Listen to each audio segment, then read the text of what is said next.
This week on the Mr. Throwback Thursday podcast, we bring you If the Ramones Were Hip Hop, the big guy squashing the little guy, Ice-T out of the weed business, Diddy not paying employees, Big Willy hits back, the Reverend Earl, new music from Mikey D, and a new single from Salt, minus Pepa. What else? Let's listen. It's not just any day. It's Mr. Throwback Thursday. All you kids want to get on and shit. You are now about to witness the strength of street knowledge. I'll be dead. At the count of three, I want y'all to tell me the name of my DJ. 1, 2, 3. Poppers pop and the breakers break. All the fellas say ho and the girls say hey. Give it up for the DJ, Mr. Throwback Thursday. And now, here's your hosts, Bill Winters and Mr. Throwback Thursday himself, Jamie Robinson.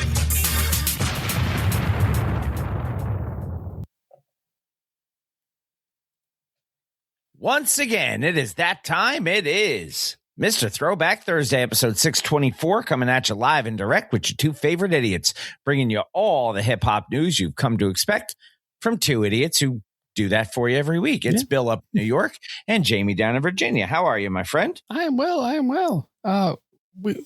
We've got a as of showtime and about an hour ago, a new affiliation that we're going to talk about later, which I think is pretty cool.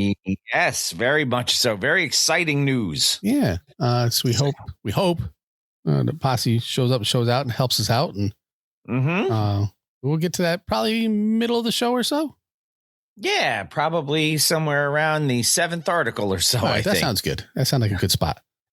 So, how you doing, man? How were you on your football playoff bets this weekend? Playoffs. I did pretty good. I sent you a couple of boom boom pows. Yes, you did. Nothing huge. 250 for 36, 250 for 18. Stuff like that. John did some noticing. Oh, did he? Look at that. He said, "Are you doing the Illuminati? Look at those swanky new backgrounds." Yeah. Styling. And profiling. I just wish all those Jack Daniels bottles were right here. Yeah, no, I played around today and, said we need something to look a little fancy. So we got a little fancy. I like fancy. Fancy's cool. Yeah, so you did send me a couple of boom boom pows. Yeah. So all of my these guys are going to win picks, one except for one. But I try to stay away from those, especially this time of year, and I lean more into player props and what I think. Yeah, I wouldn't bet on George Kittle doing anything the rest of the playoffs, or probably next season. Yeah, no, I did not bet on them, Lion. I actually pulled for the Bolts to win, but I did not put money on them. I was pulling for the Bolts to win too, just because as much as I think Drake May is a good quarterback, yes, there's just still something, and I do like Ramondre Stevenson. That's my man. It's just something in me that can't root for the Patriots. They still have that 100%. They have that Brady stank to them. Yeah. And it's a good thing Lieutenant Tom's not here because he'd be all over us about it, because that's it's his Michigan boy. So yeah, it's his Michigan boy, and he's just he's always giving me shit about him. So he doesn't love him as much as Chris Collinsworth, but he who does exactly. I've never seen anybody love anybody that much since John Madden loved Brett Favre. Yes, I think that's where he learned it. I got to find my Brett Favre. That's probably what it was. Well, who does Tony Romo? Oh, Romo goes ape shit over Patrick Mahomes. Yes. Yeah. Well, now Collinsworth kind of goes ape shit over Mahomes too. Oh, yeah. You know what I found funny? I saw, was it Aiden Hutchinson in a State Farm commercial? And I said, wow, this captain, you get that captain? The Chiefs didn't make the playoffs, and all of a sudden Mahomes is out of the commercial. I did see him in one, but it doesn't focus on him. He's like a sideline, a reaction. He's a Keenan Reacts kind of guy. Nice. Yeah, he's in the commercial, but it's not about him. No. Well, it shouldn't be. They pooped the bed this year. They did. Nor should there be commercials about us. No, because we poop the bed every week. Hanging around with Uncle Rumpy. And I hope you have fresh sheets because we're about to poop the bed again. One more time. Episode 624. Let's see what the poop the bed lineup has for us. Yes, what do we got going on here? Pretty much basic stuff. We got hip hop headlines, of course. Mm-hmm. We have a little bit of woo news. We have, as I'm scrolling down here, just to make sure I'm not missing anything, there's our our new school news, which I love the music that goes along with that now. I just think that's fantastic. After Woo News, of course, we'll have a one and done, which when I read it, I immediately went Elmer Fudd on people. I imagine you did. And you'll see why when we get to it. Which is kind of why I leaned into, don't know, I can't see you earlier. The record of the week, we actually were speaking to the artist this past week. Yeah, he hit us up on the gram. And he said, go ahead and play it. So, and we most definitely will. We will remind you who the artist of the month is. And we do have an old to the new. We do. Which is, I guess, half seasoned. Sure. I will allow it. So, I guess, just make sure your blood pressure's not too high because you're going to get a little salt intake later. I take my meds. I'm good. I, of course, will read some lyrics. You will. And then we will go through. And as we said, in the course of this, we are going to mention our new affiliation. Yes. And then we'll go into detail on it one more time, I'm sure, as we wrap up the show. But let us start with hip hop headlines, as we always do about this time. Yay. So if you would be so kind, my friend, as you do about this time, would you hit me with a little of that Triple H, please? Yay.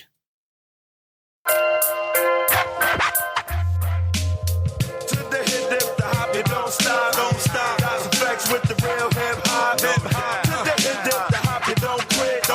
That's effects, and we came to rip shit. To the hip dip, the hop, you don't stop.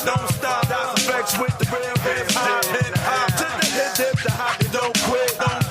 This is Hip Hop Headlines, brought to you by Mr. Throwback Thursday. Well, get on it. It's your time. My turn will start with Hip Hop High School. Yes. I couldn't put the rock. I couldn't make it work. No. Hip, hopping. No, it doesn't work. History being made, according to All Hip Hop. History is being made in the Boogie Down Bronx. Education officials have officially approved the Bronx School of Hip Hop, which will be America's first public high school entirely dedicated to hip hop culture. This is what I needed. It is set to open its doors in September of this year. Can I 26 now? Yeah. Can I pull a Billy Madison and go back to do high school and do this?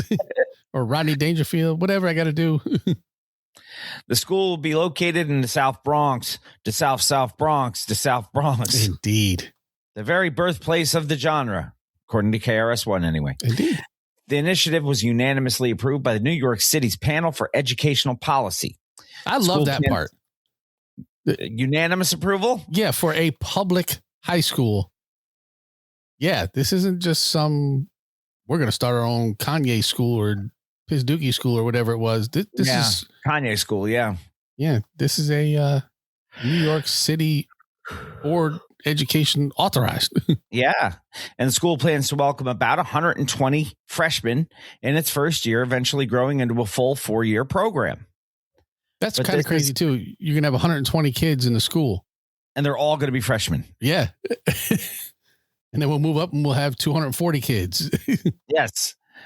And, who picks on who in the hallway that first year? Yeah. Just have MC battles. That's all.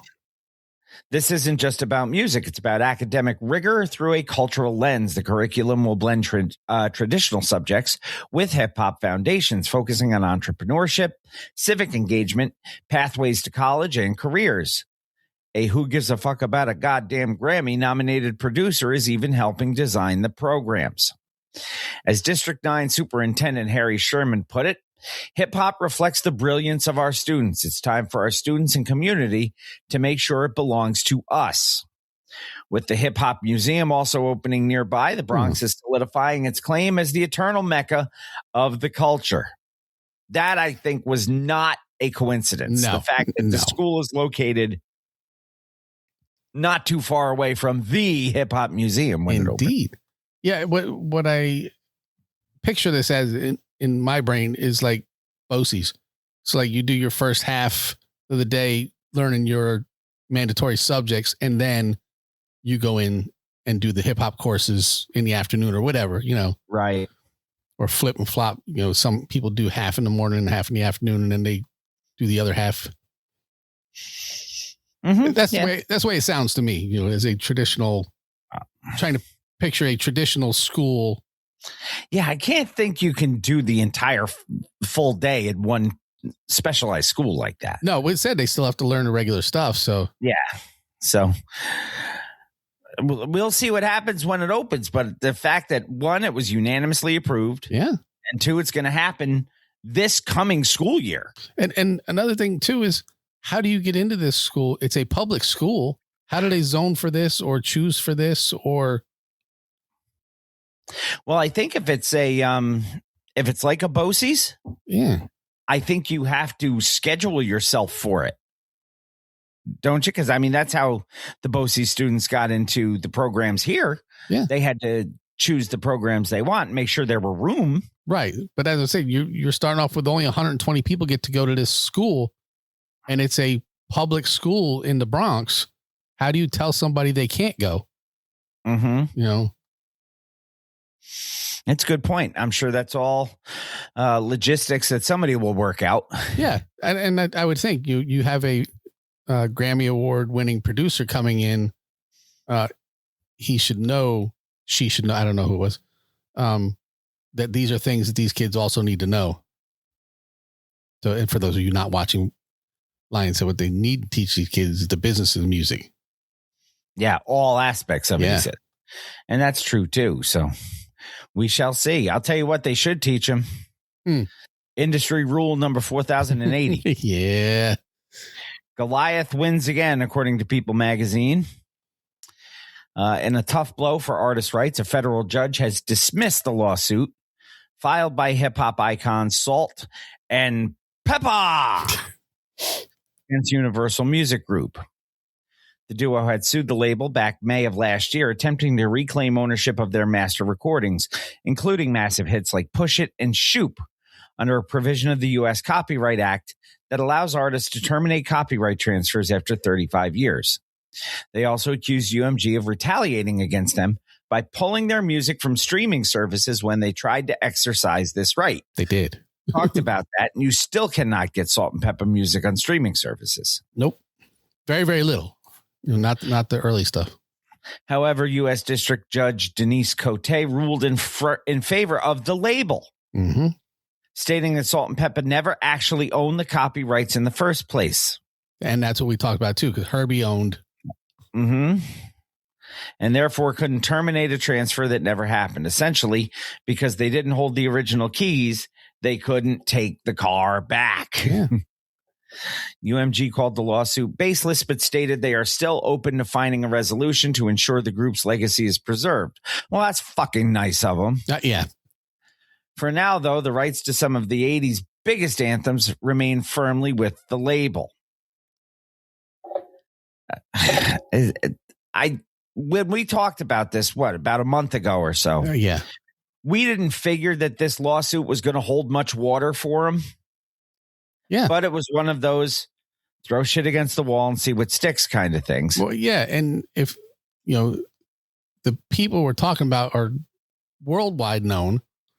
So for them to walk in there and pitch their case, go, like, us, that may have carried a little bit more weight than, just their lawyer filing papers, but it just didn't matter. Yeah. It's just, again, I feel bad for them, but they kind of didn't do their due diligence with all the legal X's and O's and stuff. Yeah, and I'm sure there was a lot of stuff that they didn't know. Yeah. So you got to think, I wrote these songs, I performed these songs. These are my songs. But when Herbie's the one who signed his name on the dotted line and brought you guys in, well, now they're Herbie's songs. You know, and then they're the label's songs because Herbie sold it to them or whatever, you know. Yeah. You were getting a 1099, not a W-2. Right. So, you know,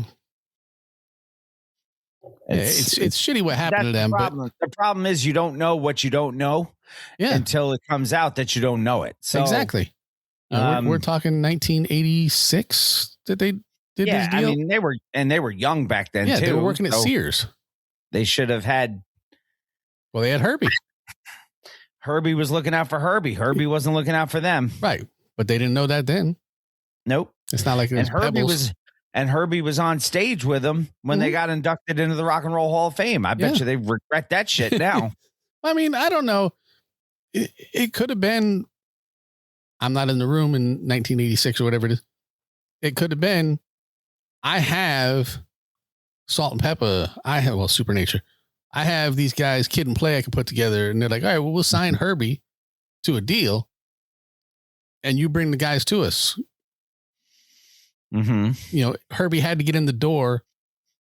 So I don't know. Like I said, he could have been dirty. Almost sounds like hiring a subcontractor, you know? Well, it really is. We'll hire this contractor and he's going to subcontract out the actual performance part to these subcontracting people. That's very much like the way it went. Yeah. And if you think about it in terms of labor and things like that. So that's what I'm sure that's the way that the judge is looking at it. And you know, it's funny because I've done the voiceover stuff a little bit in the past, and that's what they consider. They don't consider you a person. That you are the voice talent. Right. That's all you are, which is I guess you're just a line item. That's what it is. How are you listed in the books?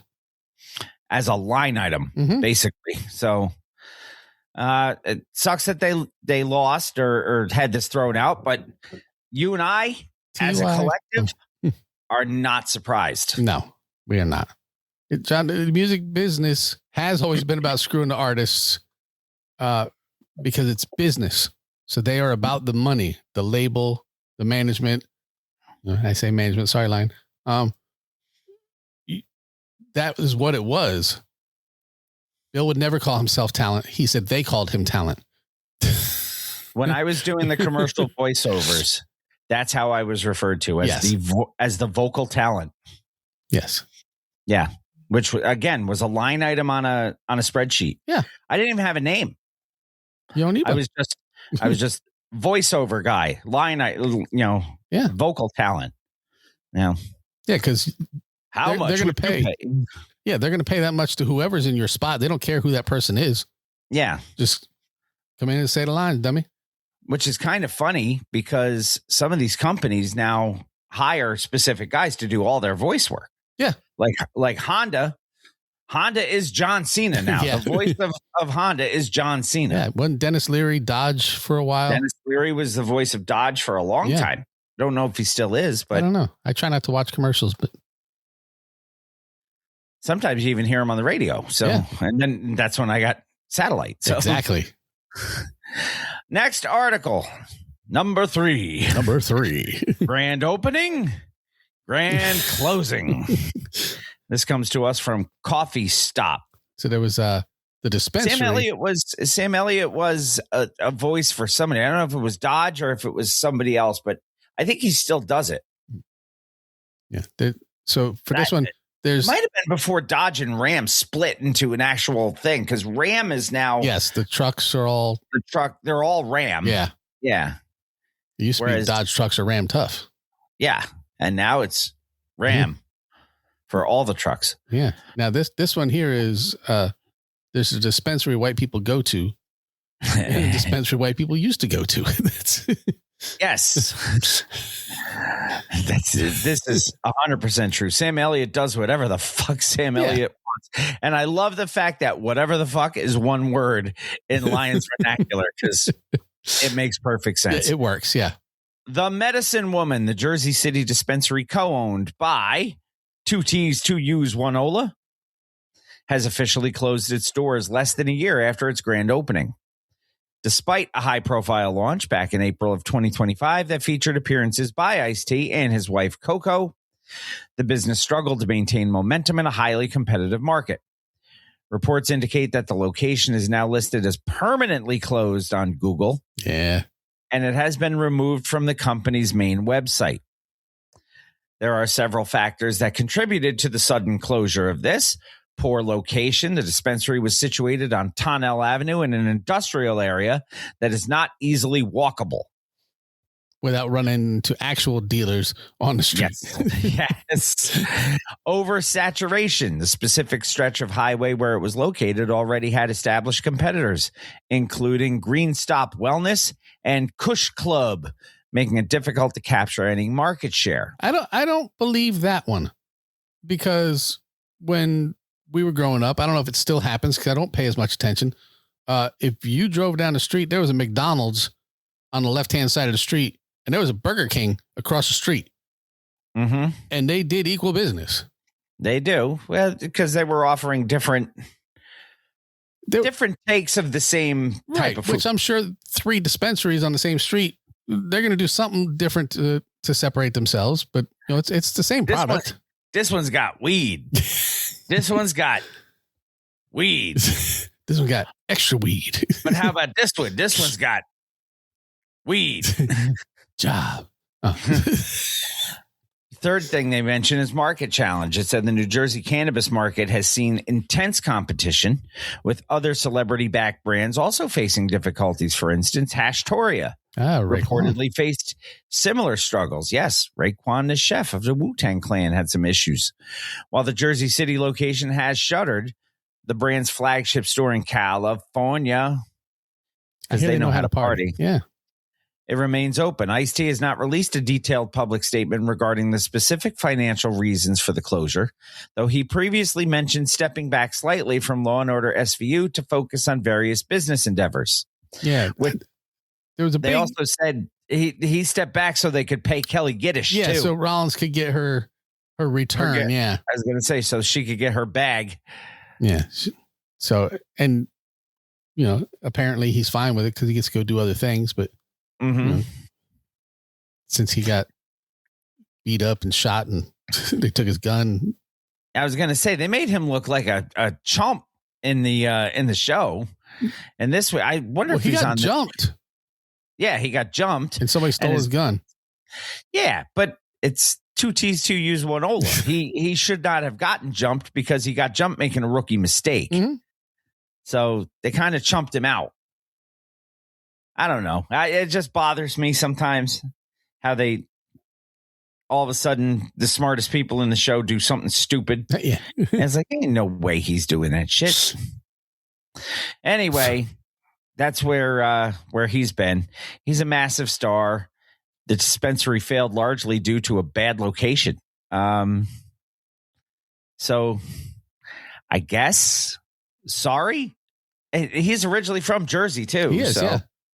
Yeah, we bring that up that he's well known as an LA guy, but he's very proudly from Jersey. Right. Cranky sent me a thing today that the Baltimore Orioles are doing a Tupac bobblehead in a game against the A's. And I'm like, well, yeah, he went to school in Baltimore, the School of Performing Arts there. Yes, but I don't really associate. Roman told us about that. Yeah, I don't really associate him with Baltimore. Yes, no. He's from New York, sure, but you know, I associate our friend Lottie with Baltimore more than I associate him, who we haven't heard from in quite some time. So no, I haven't heard from her. I'd say much after she changed her name. Yeah. Well, she's living across the world. Right. She's in Qatar. I have no idea what she's up to. Like I said, I haven't heard from her in quite some time. Speaking of ice, this is kind of, I sent you this. You did. And then I'm thinking to myself, it's kind of ironic that Ice-T would have this much of a problem with. Ice-T plays a character. Strictly for the name, Yes. Ice-T plays a character. Yes. And everything he does. Yeah, well, yes, he is a character, but he plays a character of a law enforcement officer in New York. Right. He has also played a law enforcement officer in New Jack City. Yes. He is not a law enforcement officer. No. And one of his biggest called protest songs. I would say so. Yeah. Yes. One of his biggest statement songs say came out after the Rodney King beatings. Mm-hmm. And it was very timely.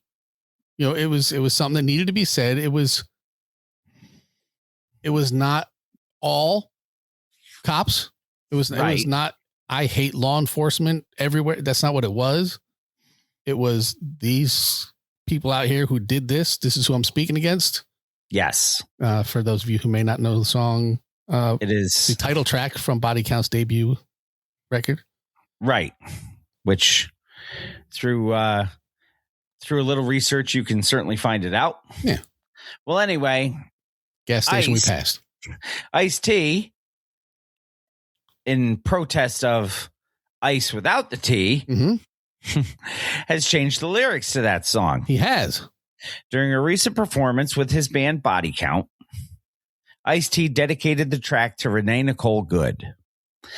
Now, everybody and their mother knows who that name is. And if you don't, she was a mother who was fatally shot by an Immigrations and Customs Enforcement agent. Officer, yes. Abbreviated ICE, ironically, Ice-T. Yes. Rallying against ICE. Shot by an ICE agent after dropping her 6-year-old child off at school. According to reports, Good was shot while attempting to drive away from agents in her SUV.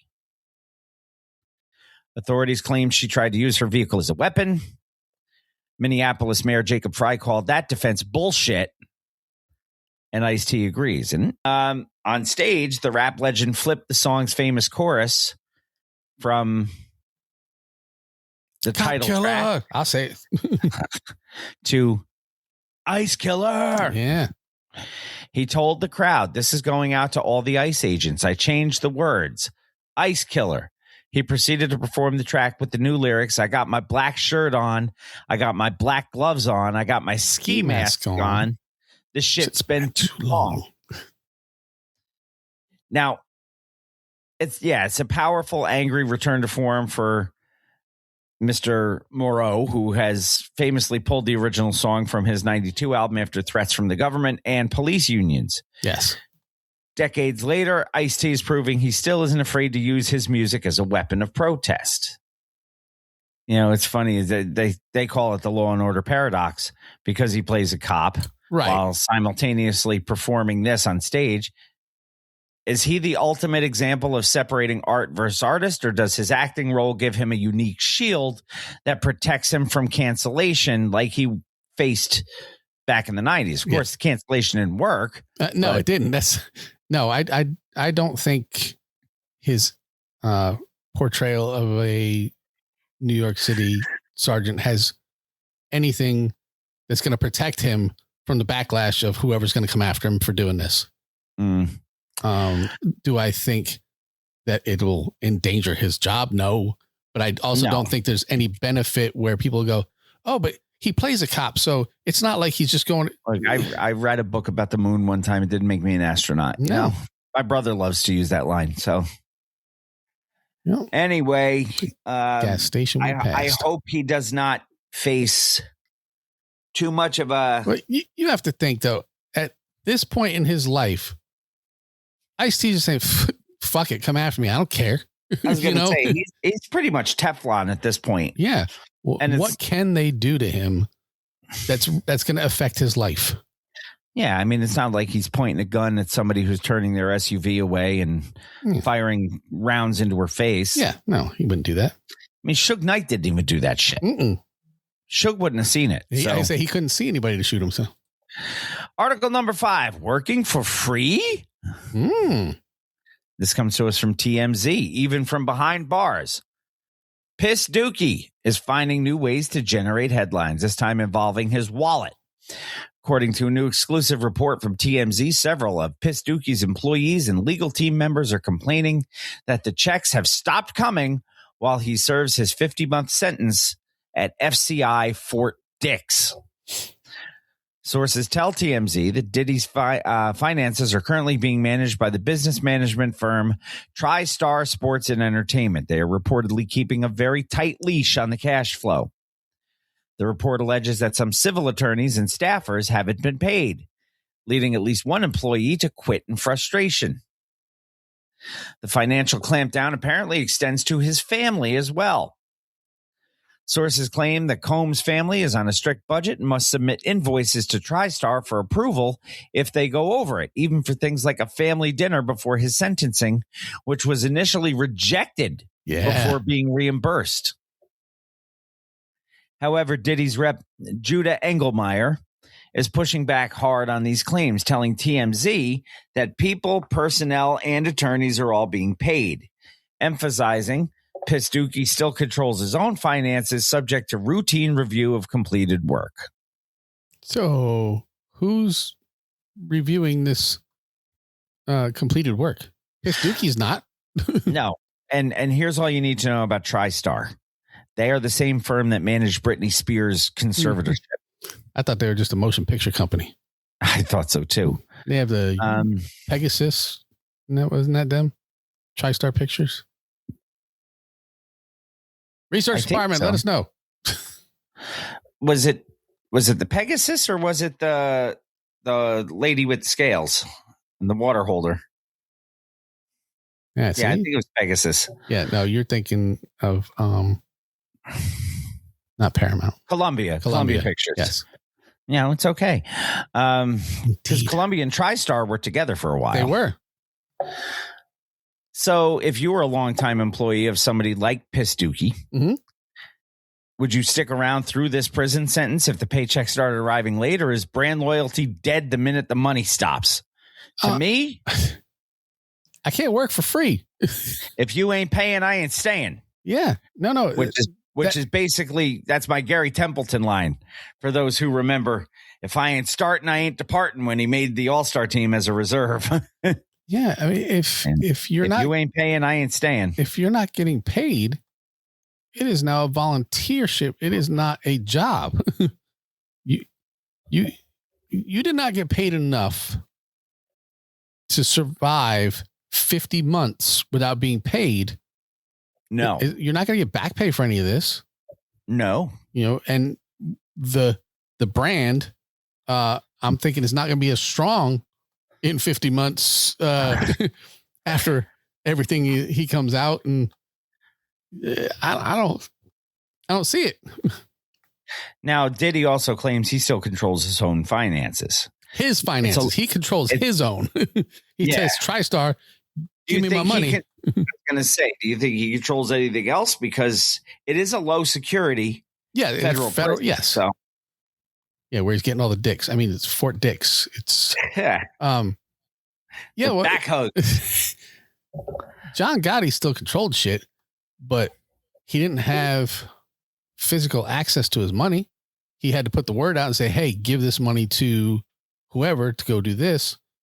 And nobody is getting that word to give the, if I'm giving out money, it's not going to the people who work for me, because when I get out, I'm not going to have a business. Right.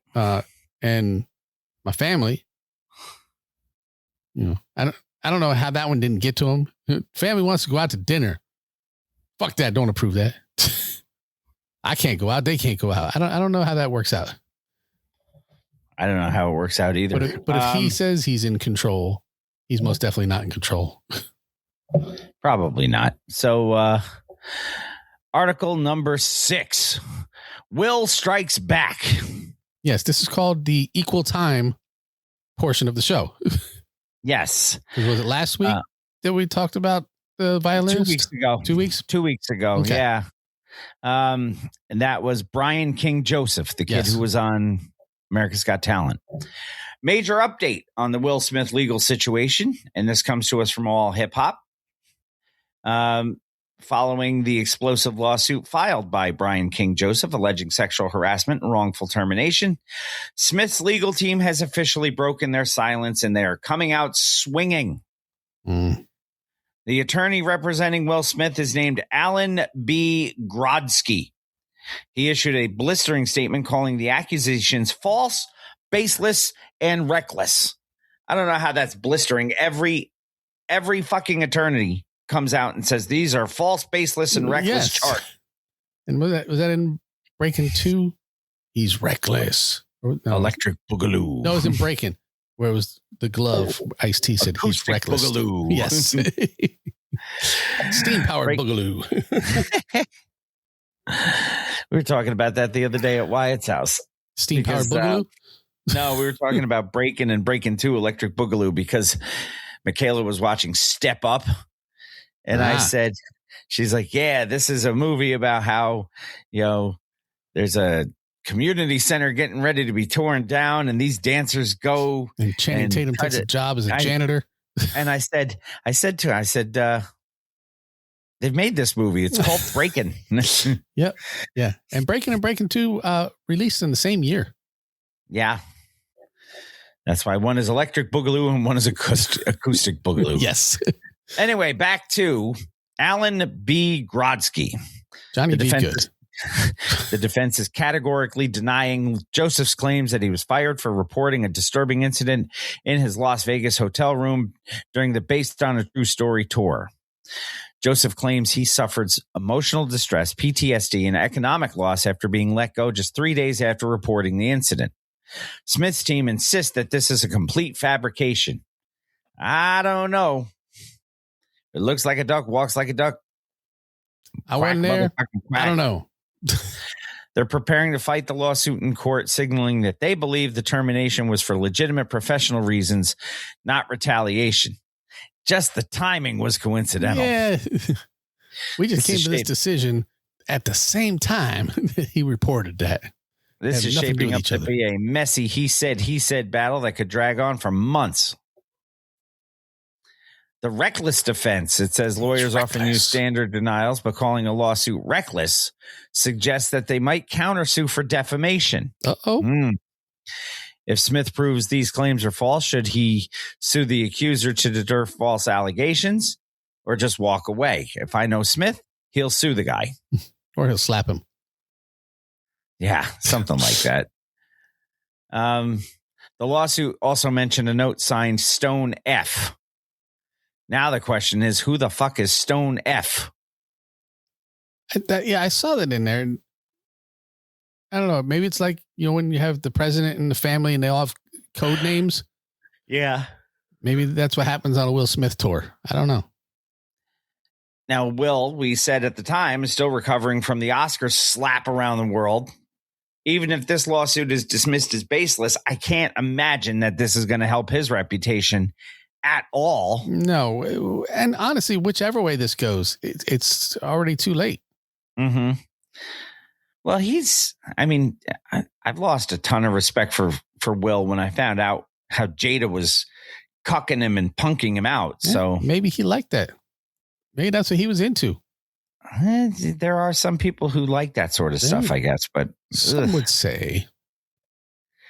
Next article is a special article. Oh, it is article number Super 7.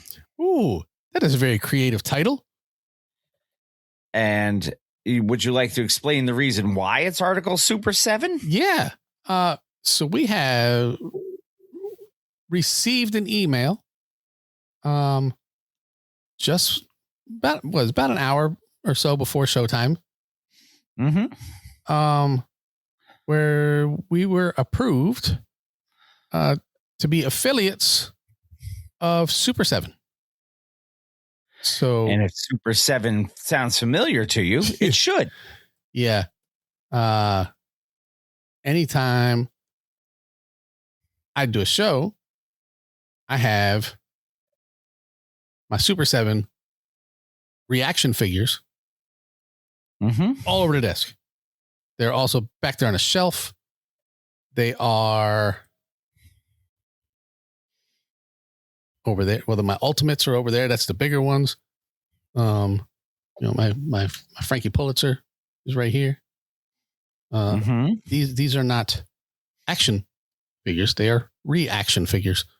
They have an entire Czarface line. That's where I get all of my Czarface stuff. Like I have the TKO crew. We were talking about breaking. I showed Ozone last week. Ozone, Kelly, and Turbo. I got Tribe Called Quest. I got Soundwave. I've got Kwame's. I've got Third Base. I mean, ODB. I got 2 different ODBs. They have everything. If you were a kid in the 70s, 80s, 90s, all the cool shit that you grew up with, they're making now when you have the money to go and buy it. Right. So if you go to Super 7, yes, they do have Bobby Digital. Thank you. If you go to Super 7 using the super7.com/Mr. Throwback Thursday, which we're going to put probably everywhere. We didn't have the time to before the show, but we will be. You can see all the cool shit. And as a matter of fact, I'm going to come right up here and I'm going to show you what the Super 7 website looks like. Yes. And you can show them what our link looks like. I can. We've got the link on the bottom there. And you can come up here and Ultimates are the big ones. Ultimates are expensive compared to the reactions, but you usually have to pre-order them anyway. But if you go to the in-stock ones, you get G.I. Joe Ultimates. Come on now. The Cobra Mortal. These things are pretty large, and they come with interchangeable heads and hands. And up here we go to Shop All. And you've got G.I. Joe, Godzilla, music. Gotta love it. Yeah, Transformers, Thundercats. It's fucking all there. Gotta love it. Let's see. There's Ghostface Killer right there on the screen. Ghostface Grilla. Czarface. This is a 2-pack. I didn't even think they'd have any of these left. This is the Halloween one. So you got the orange Secret Sagas Czarface and the little kid in the Czarface Halloween costume. You got Dilla's Donuts. You got Tribe Called Quest for people who like rock music. You got the White Stripes. MF Doom in his New York Knickerbockers jersey. Nice. George Clinton, Dr. Funkenstein. Dr. Funkenstein. The list goes on. I mean, whatever you're into, they've got it. I mean, it's the Hey Ya Outcast duo. There's Bobby Digital. Spinal Tap. I mean, it's Biggie, Dilla, ODB. I mean, I don't know what else I could tell you to look for on it. Eric B. and Rakim. Bootsy. But yeah, so we are now affiliated. The Czarface blind box is sold out, but I have it. I know you do. But yeah, I mean, it's cool shit. Like I said, if you were a kid, late 70s to mid 90s, all the stuff you watched, everything you were into, Super 7 now makes it so that you can go out and get it with your adult disposable income. And I don't have any of that anymore. I now have a granddaughter, so I don't have any of that. Well, you should get her some of these Super 7 reaction figures. Yeah, and be good for collector's items for her. So. Yeah, or she can break them over and you can play with them when she gets old enough. Yeah, I don't want to. Yeah, I mean, she's got some major time until she can open up a box. Gives you a chance to stock up now by going to super7.com/Mr. Throwback Thursday. Then you help her out and you help us out. And that's very easy to remember. So it's just super7.com/MR Throwback Thursday. Yeah. That's us.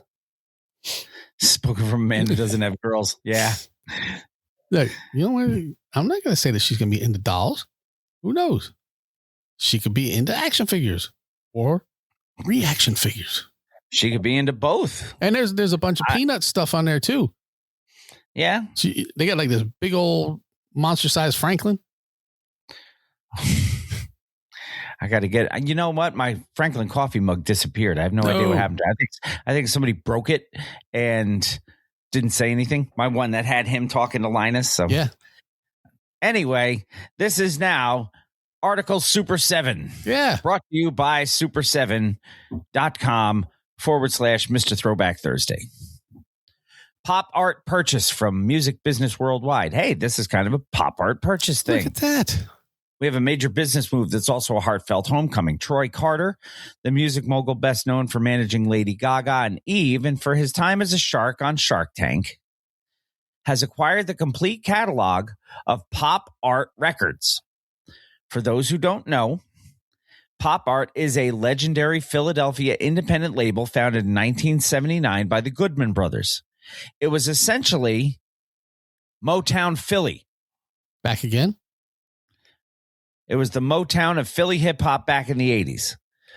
This isn't just a random asset purchase. It's personal. Carter grew up in West Philadelphia, born and raised. Listening to these exact records. The catalog he now owns is a serious slice of hip-hop history. This is what's in the catalog. Yes. Roxanne Shantae's Roxanne Revenge, the track that sparked the Roxanne Wars. Yes. Released under the name Supernature. I have that single. Salt and Pepa's very first single, The Showstopper. It also contains MC Shan's The Bridge. It also houses the catalogs of local legends like Steady B, Cool C, and 3 Times Dope. The Hilltop Hustlers.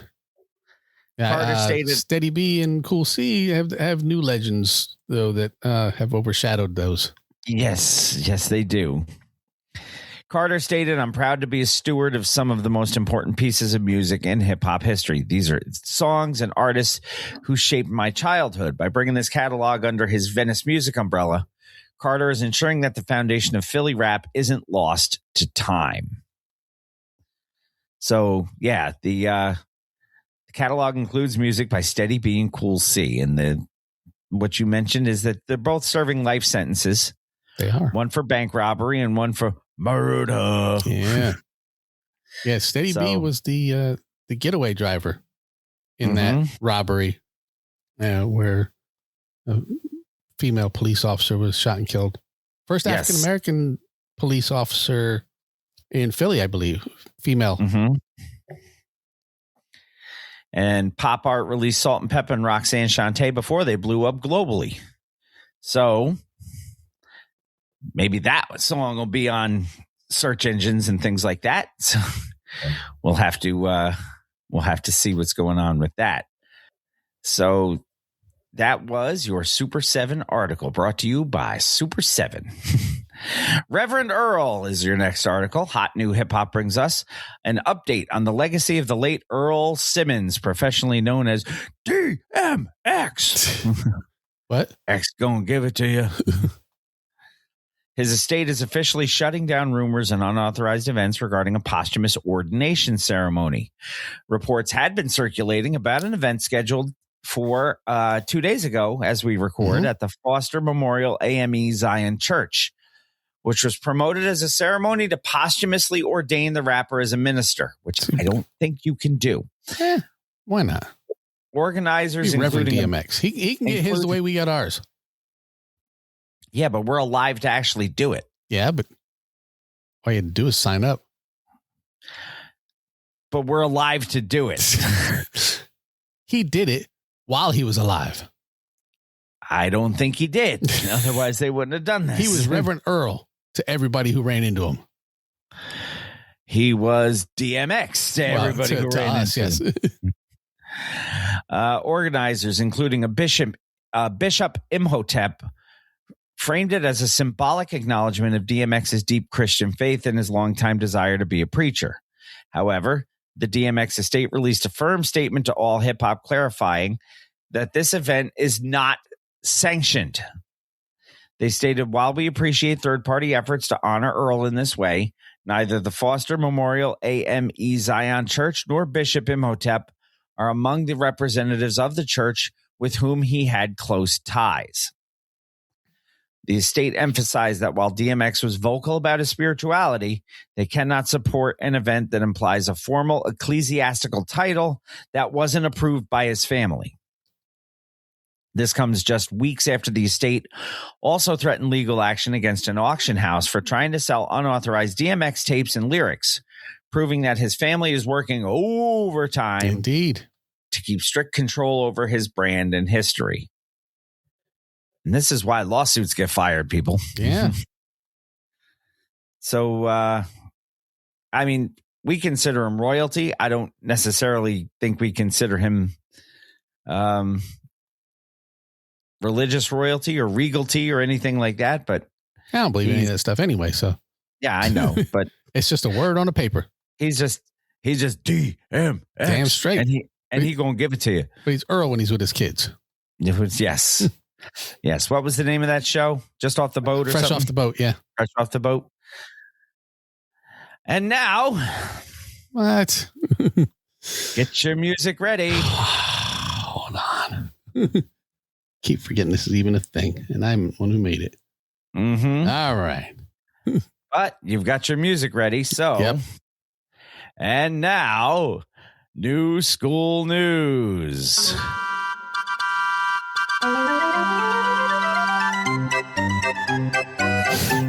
Hot New Hip Hop states that Cardi B gives men a hilarious tutorial on how to eat a banana.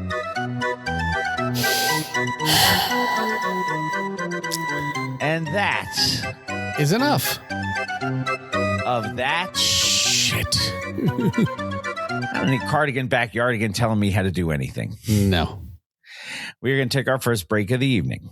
And when we come back, it will be time for Woo News on Mr. Throwback Thursday, episode 624. Come on back. To the beat that makes you wanna rap. Come on, shout rock, cut out the crap. Just turn on your mic and start the rap. And let everybody know you can never be the whack. You know that. You listen to the sounds of the first female luminary MC on the mic ever, Sha Rock. And I want to send a shout out to Mr. Throwback Thursday. Yes, let's get it. She's the joy. It up, y'all. Do it up. But Sha Rock is gonna show you how you get real rough. I'm Sha Rock, and I can't be stopped. Full off the fly, guys. I will hit the top. Well, I can do it. 1 2 1 2. What's good, yo? This is Ghostface straight from Staten Island, New York. And right about now, it's time for Woo News with Jamie and Bill. Y'all know what it is. Get it correct. Mr. Throwback Thursdays, Jamie and Bill. You know what I mean? On Woo News. That's what's going down right now. Y'all check this out. Exclusive. Peace. The RZA, the Jizza, Raekwon, Master Killer, Inspector Deck, You God, Method Man, Ghostface Killer, and Old Dirty Bastard. It's now time for Woo News with Mr. Throwback Thursday. Shimmy on it. Welcome back, Mr. Throwback Thursday, episode 624. Woo News coming at you right now. We have a couple of pieces of Woo News for you. And I'm not sure exactly how we're going with the first title of this. Was it Riz AI? Is that the way you put it? Yep. Okay. All right. That's kind of what I thought, but I wanted to make sure I got it right because that's that one took a little work. This came to us from Yahoo. Indeed. Oof. That's getting rougher and rougher to do as I get older. Fascinating update tech-wise involving the abbot of the Wu-Tang Clan. While many artists are fearful of artificial intelligence, RZA is embracing it with arms wide open, as Creed would say. Speaking on a panel at CES 2026 in Las Vegas this past week, the legendary producer revealed that AI has become an essential part of his creative workflow for both music and film. Far from seeing it as a threat, RZA described AI as a powerful support system that bridges the gap between having an idea and actually executing it. Okay. His main argument, creativity is time, he says. I'm not sure I believe that. RZA explained that tasks which used to take him 3 days can now be done in 3 hours with an AI assistant. But at what cost, man? You know, it's an AI assistant. It's not AI creating for him, is assisting him. Yeah, and we've seen pictures of what AI assisting can do. 6 fingers on hands and stuff. Yeah, but you've also seen our Christmas card and ornament this year. AI. Yeah.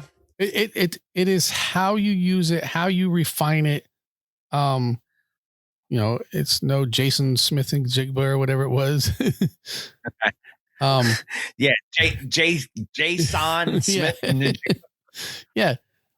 AI is a wonderful tool as long as there is a human telling it when it did something wrong and helping it figure out how to do it right. See, there you go. To help him learn Korean? Okay. So he understands all the K-pop. Yeah, you can't just throw, like, for us, if I were to use it, I do use it now to help create the artwork for the show every week because it saves me time. Instead of me going into Photoshop and doing all the work that I normally did, I tell AI what I want it to do, and then it spits me something out. And I go, you know what? I don't really like that. How about you change this to this and add this and tweak here? And then it spits me out another product. I use Gemini. People use ChatGPT. There's a bunch of them out there. But it says at the bottom. Those two are the same thing, I think. Yeah, it's just one's native to Google. But it says right at the bottom, every time I do something on Gemini can make mistakes. So please double check it. So you need to know what you're doing to know what it is doing wrong. So, you know, if you lean 100% like these people who did those shirt designs at Jason Smith and Jacob, you need to check the work. You know, it's if you know what you want and you tell AI to create it, and then AI creates about 85% of what you want and 15% of what the fuck, you need to fix it and tell it, okay, good try. How about we now do this? Every time you mention that shirt, that Jason Smith, you know what shirt that reminds me of? The Greg Jeffrey shirt that I bought when we went to Yankee Stadium the first time. Which is just crazy that it would come back and, you know, all these years later. Yeah. But yeah, he's all in on the AI thing. He says he shared specific examples, noting he used AI to mock up demos for his 2024 classical album, A Ballet Through Mud. By generating realistic orchestral demos first, he saved thousands of dollars in studio time before hiring the actual 60-piece orchestra. He also revealed he is using tools like Google's Gemini to visualize complex film scenes, specifically a shot of the Staten Island Ferry crossing a frozen Hudson River, cutting his production planning time by nearly 70%. RZA's philosophy is simple. Any thought conceived can be expressed. For him, AI isn't replacing the artist. It's removing the barriers that stop the artist from creating. Again, using it as a tool. Because he's RZA. So I will give him. Yeah. For using it as a tool, not as a crutch, not as your main source of creativity, because then it's not your creativity. Right. Next article, protect your dad. Yeah. This comes to us from High Times, an interesting feature catching up with Young Dirty Bastard, the eldest son of the late legendary Old Dirty Bastard. Well, that seems to be a natural progression there. Next we'll have Dirty Bastard V. Okay, David Sills. Just the word bastard. I have to tell you this story. Okay. Saturday. My parents were married when they had me. Let me finish. Okay. I'm coming off the ice after refereeing a very contentious game Saturday. Yes. And one of the coaches says to me, "You need to be better." And me being me was like, if I was any better, I wouldn't be doing your shit games. This is true. And then one of the parents says, "Yeah, you need to be better, you blind bastard." And I said to him, I said, "Shows how much you know. My parents were married 17 years when I was born." Yes, mine.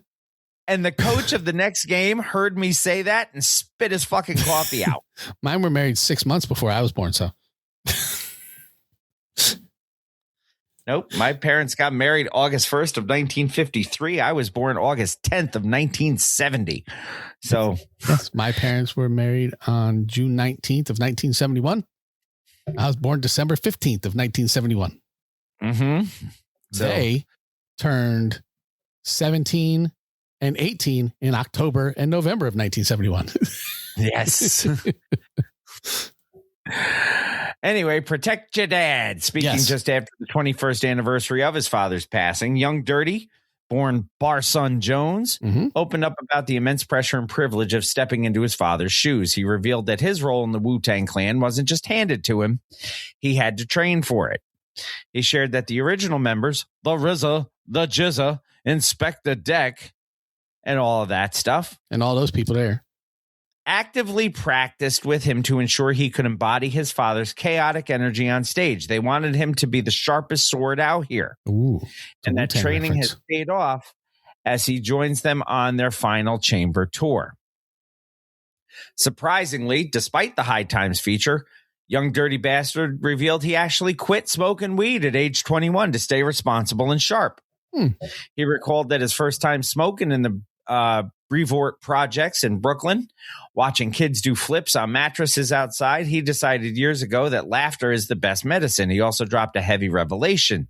The last time he spoke to his father, ODB told him, "Don't rap."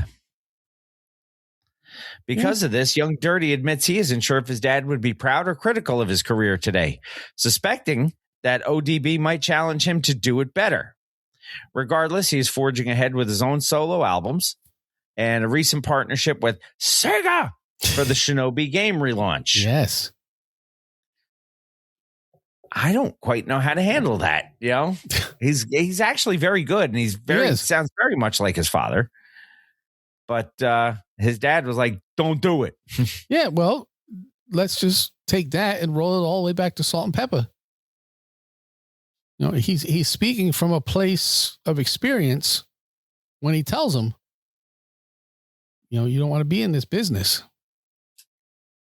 Whether that's the way he heard it or not. Right. I'm sure that's the way it was presented. Like, I've been through this shit. You don't want to do this. Yeah. Or at least don't make the same mistakes I did. Right. Or who knows? Maybe you can get a McDonald's named after you. Maybe. It's time for music. Ooh, I should probably put some music. Last little bit of Woo news, as always. There are some things in there. ODB is still dead, and You God is still not very good. Yeah. So, and again, I don't think either of those will ever change. But, you know, there could be, you know, ODZ. Be Old Dirty Zombie. Mm-hmm. You never know. That would just be weird. Would it though? Might be pretty cool. If anybody can make it cool, it'd be him. Shimmy, shimmy. Nice. No, it's not. It's stupid. It's time for our one and done. Yes. Which may also be stupid. Who knows? Our one and done came to us, and it's so difficult to not speak in Elmer Fuddyan tones.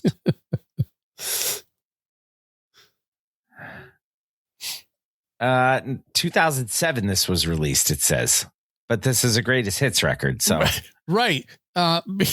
Which is very strange because they had one record. Yeah. And it's this. It's this.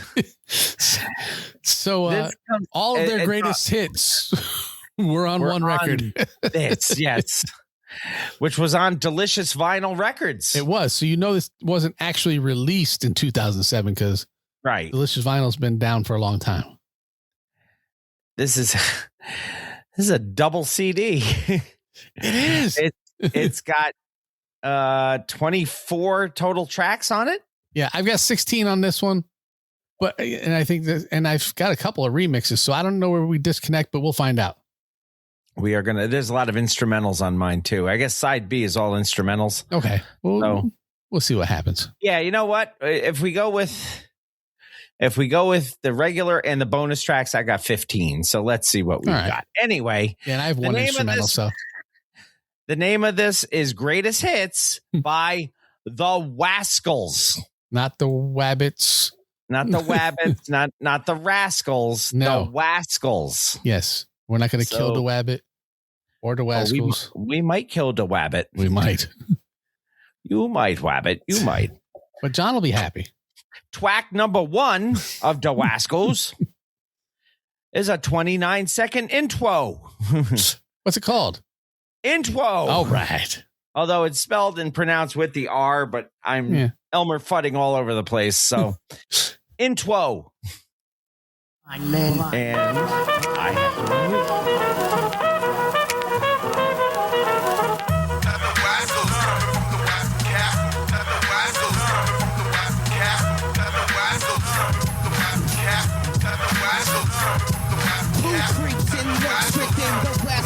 have to running like mice, scurry away, cause you're whack, I say, whack, I say.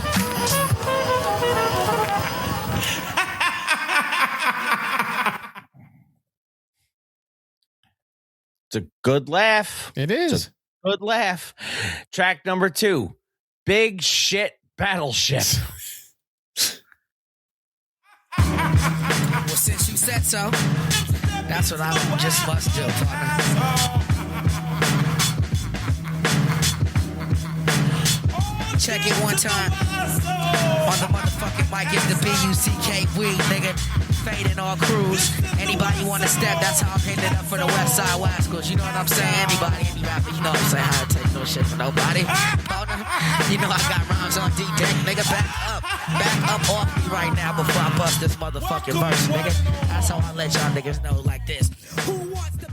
It took 41 seconds for him to get to like this. And then we never got to hear it because it took too long. All right. Are we ready? I'm really Elmer Fudding this one. Track number 3, Quass Clown. Please don't let this biatch. See the album cover? They're trying to look like the Wascals. It's that Wascal shit, the motherfucking grass hits.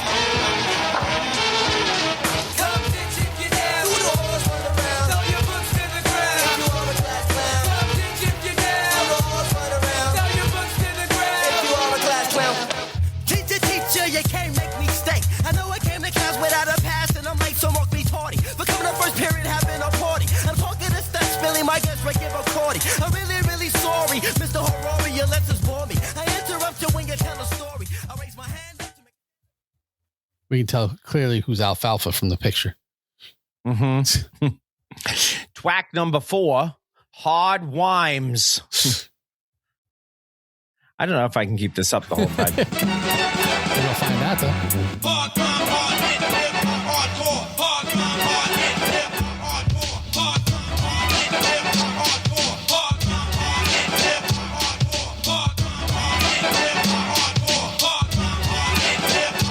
I flip that ass over and give you a spanking like your mama. I'ma slice the mask like Jeffrey Dahmer. I stomp the shit out that ass crazy fast. If I want to shock niggas like Blanca. Yup. Yeah. I beat you with my mic. This motherfucker's tripping, so I put some close to the heads. And Nipsey said this is meant to come out in 94, apparently. Did he say Blanca? Like from Street Fighter? That would have tracked with 1994. It probably would have. I demand a super filthy Bill reads lyrics in the voice of Elmer Fudd. Okay. Wow. You heard it. Track number 5, F-U-N. No, it's not the worst because it's got an intro. John gives it a little bit of panache there. Yeah.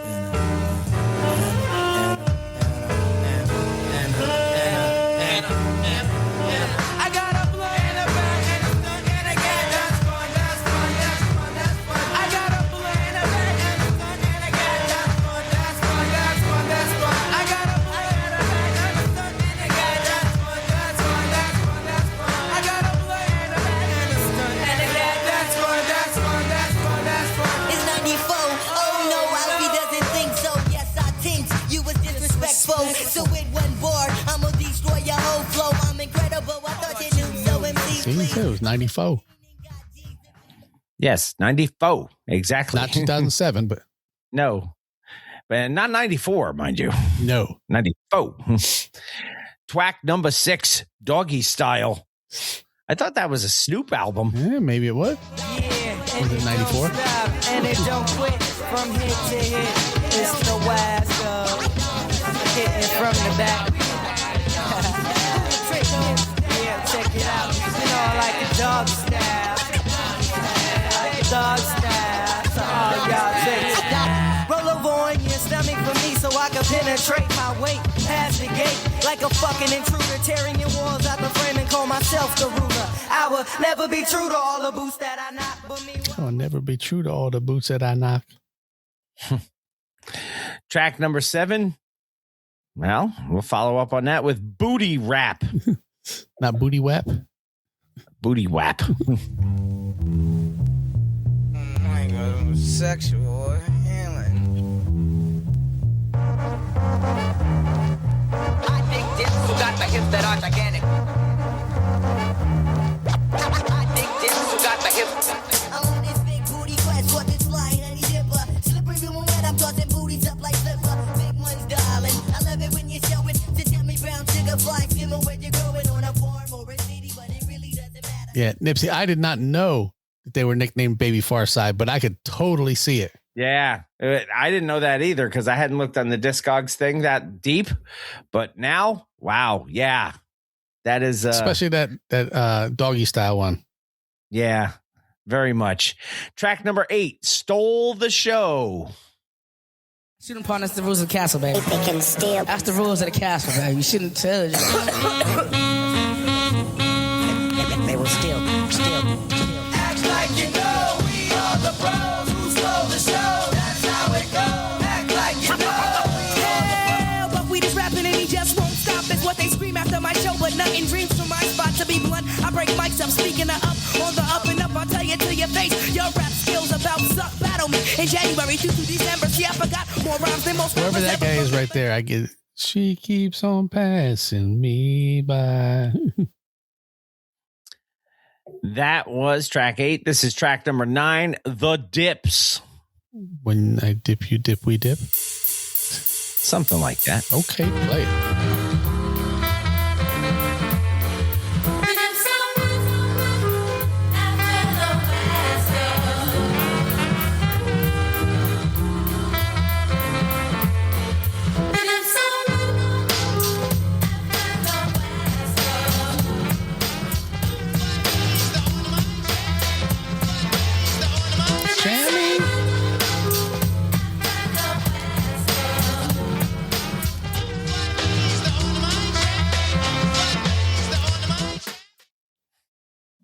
All right, Lion, take care. I gotta take care, Lion. I got to tell you this. I just looked on the Discogs thing. Mm-hmm.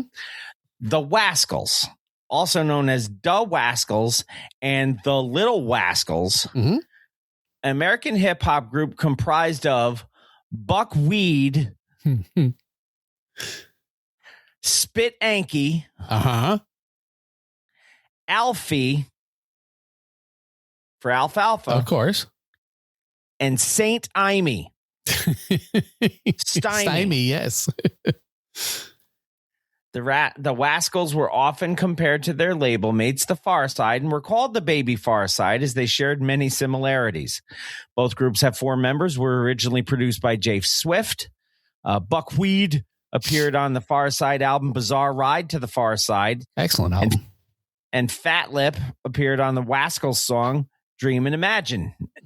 Group recorded this album, which was supposed to be released in 94, but the quartet imploded due to creative differences before its release, and it was shelved. It was eventually released in 2007.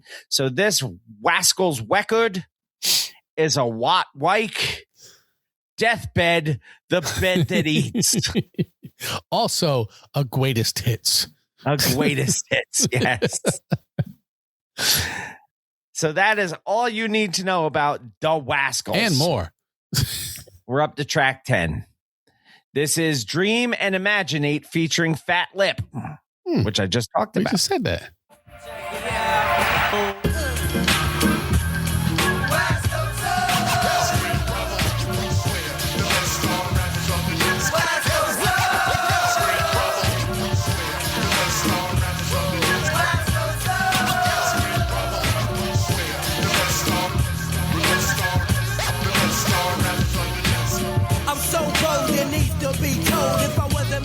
I'll be on the centerfold like a model. Your hoes want a photo of the soldier. Put me on a poster for some exposure. I try to hold a poser, but I can't maintain when I release strain. The more niggas can't soft looking glass. That track was 8 minutes and 57 seconds long. Yeah, it was. Track number 11, alternate version of FUN.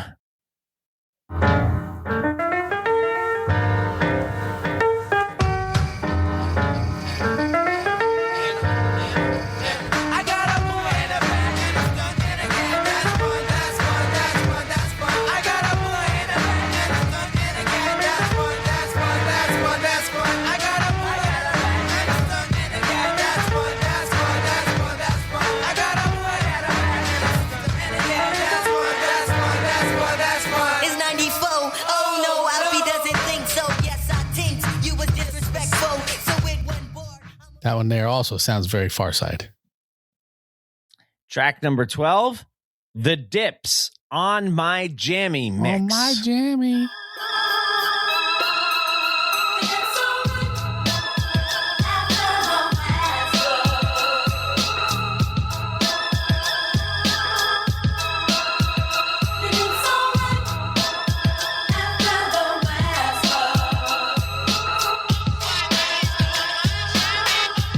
Oh, speaking of the Beasties, there are the Beasties Sabotage reaction figures, as well as Ultimates, which you can Super get 7.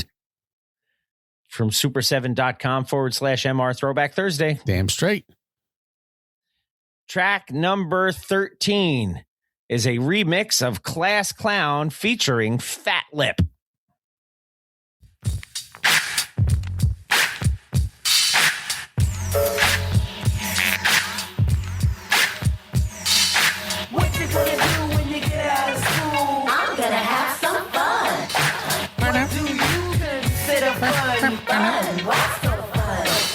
Ooh, Wascal fun. Can't make mistake. I know I can make life without a past, and I make so won't be 40. Come the first period, having no 40. I'm talking to sex, spilling my guts, drinking my 40. I'm really sorry. Having a 40, drinking Bacardi. Yeah. Track number 14, Imaginate, subtitled Exorcism. Not a DM exorcism. No. I think Reverend DMX could do that. Mm-hmm.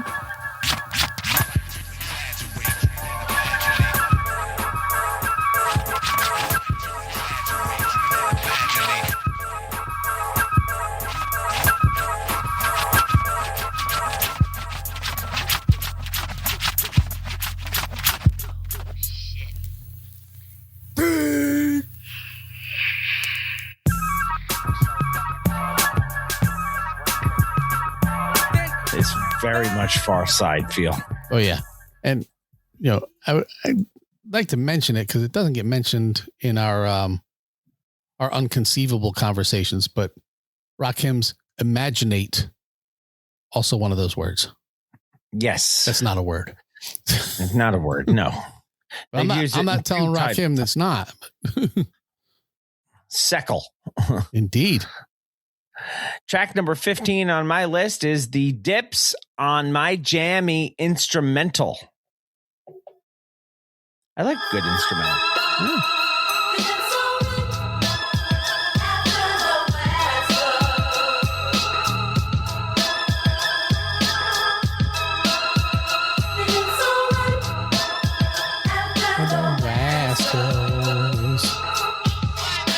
On my Jammy. Just had to wait to get to that part.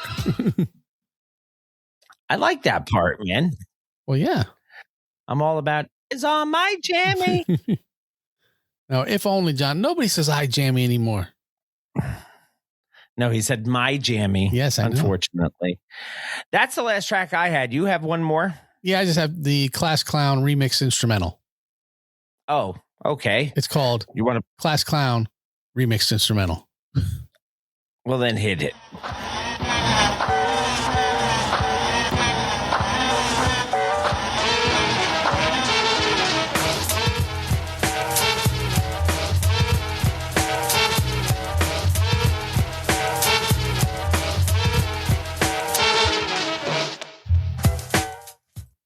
Okay, player. That's not on my jammy. No, it's not for once. Side B, which I had listed, but you don't have, is all instrumentals of pretty much everything we heard.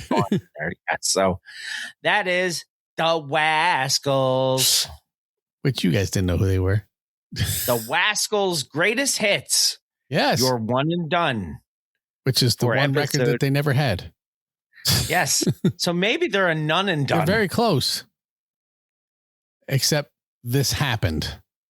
It did happen.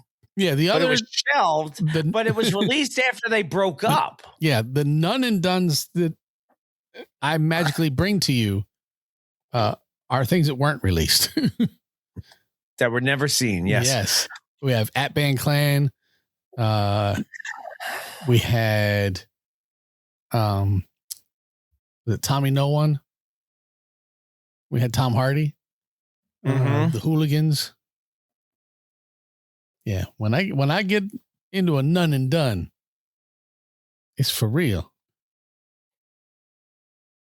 But our next artist, yes, there's more to say about that guy than I love this. Nuns. Yeah, record of the week came to us from a guy who's rapidly kind of becoming a friend of the show, even though he hasn't given us a drop yet. I'm sure that's coming. Yeah, but like 2 years ago, he dropped in on us during one of our lives, and because he had a song called Throwback Thursday. Yes.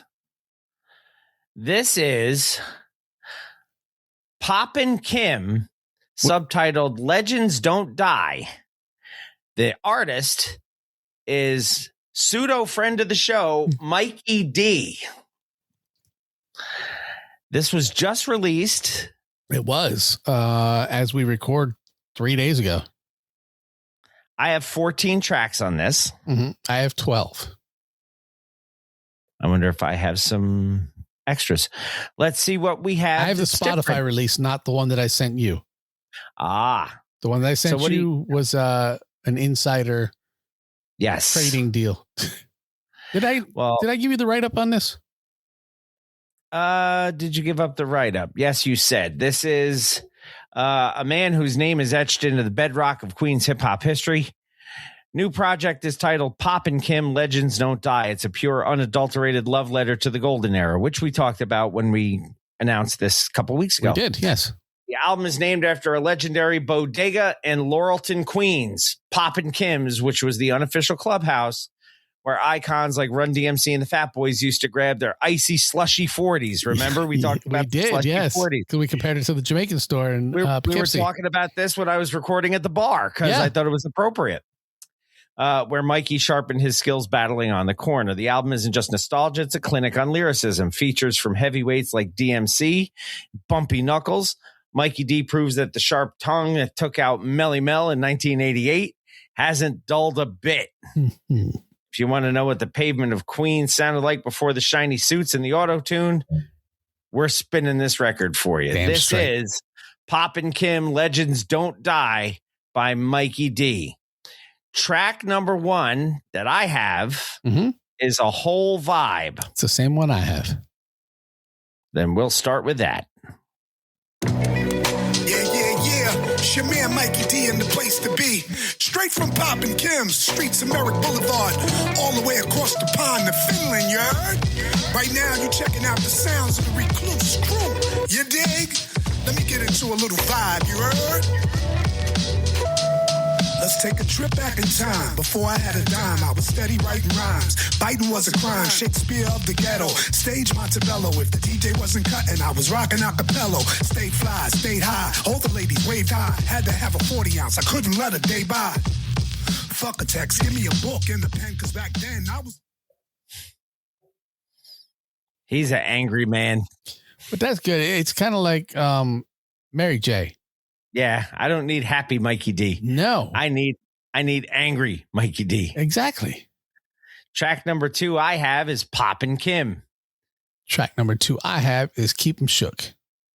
Oh, I have that as 3. So we'll go with yours. Keep 'Em Shook with Mikey D and Amadeus 360 Beats.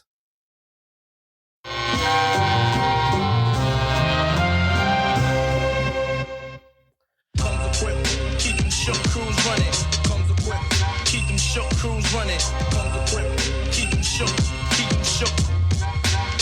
like they supposed to. Comes equipped, keep them shook, crews running, comes equipped, keep them shook, crews running, keep them shook,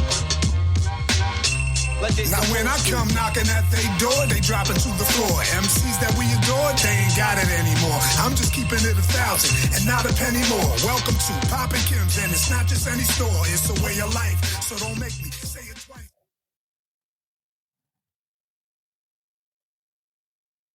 What do you have for 3? Over 50. I have that as 4. So over 50 with Mikey D, Rob Swift, and Dr. Butcher. Hey, yo, what up, yo? It's your man Mikey D. Now, rumor on the street is they want that old me back, you heard? So I hooked up with Dr. Butcher, Herb Middleton, and Brolic Arm, a.k.a.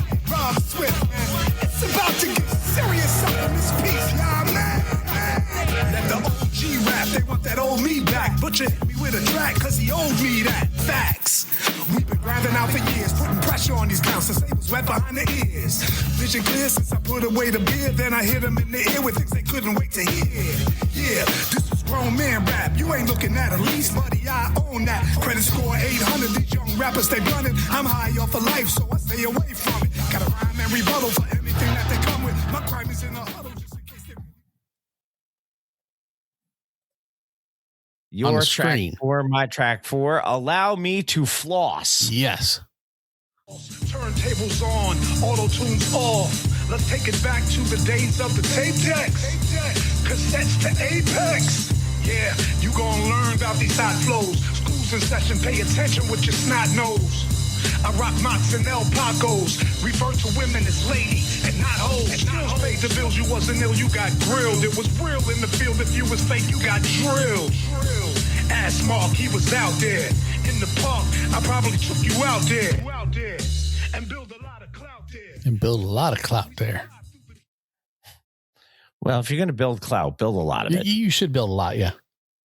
Track number 5, Hip Hop Kids. This one features DMC. DMC doing a joint together? Nah, man, that's fire. That's the reason why I'm a hip hop kid. Hey, yo, man, can we see the mics, man? Mikey D.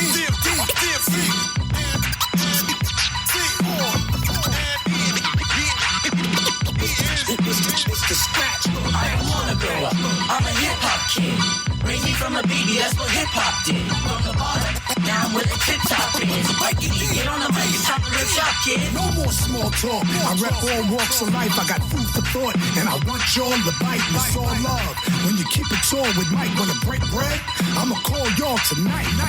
For the youth, all I spit is the truth. Real vibes and energy when I get in the booth. New school, all they hear is all. You guys should definitely listen to that one on your own, because the next verse is friend of the show, Daryl McDaniels. Yes. Track number 6, Legends Don't Die. Mm.